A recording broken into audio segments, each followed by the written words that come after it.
নমস্কার বন্ধুরা, good morning. Sangeeta Das ব্লগে তোমাদের সকলকে জানাই অনেক অনেক স্বাগত। তো দেখো, এটা হচ্ছে বাড়ির বাইরে। তো বাড়ির বাইরে এই বড় বড় গাছগুলো রয়েছে, বিশাল বড় বড়। তো পাতা পড়ে পড়ে শুধু নোংরা হয়। এই গাছগুলোর নাম জানি না। আর এগুলো হচ্ছে তুলসী গাছ, এগুলো হচ্ছে বাড়ির ভেতরে। তো শুধু তুলসী গাছ, এরকম মঞ্জুরিও হয়েছে অনেক। তো আমাদের বাড়ির ভেতরে শুধু তুলসী গাছে ভর্তি। তো তুলসী গাছ থাকা খুব ভালো। তো চলো, সকাল হয়ে গেছে মানেই চা না খেলে হয় না। তো সেই জন্য আমি এখন চলে যাব চায়ের দিকে। তো চলো, সবার প্রথমে চাটা খেয়ে নিই, তারপরে আমি বাকি কাজগুলো সারবো। তো আমি চাটা খেয়ে নিই। আর আজকে আমার রান্নাটা সকাল সকাল বসিয়ে দিয়েছি, ভাত হয়ে গেছে। তো আজকে বেগুন পোড়া করব।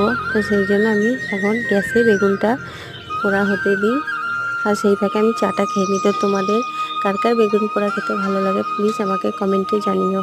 তো আজকে এই পর্যন্তই, টাটা।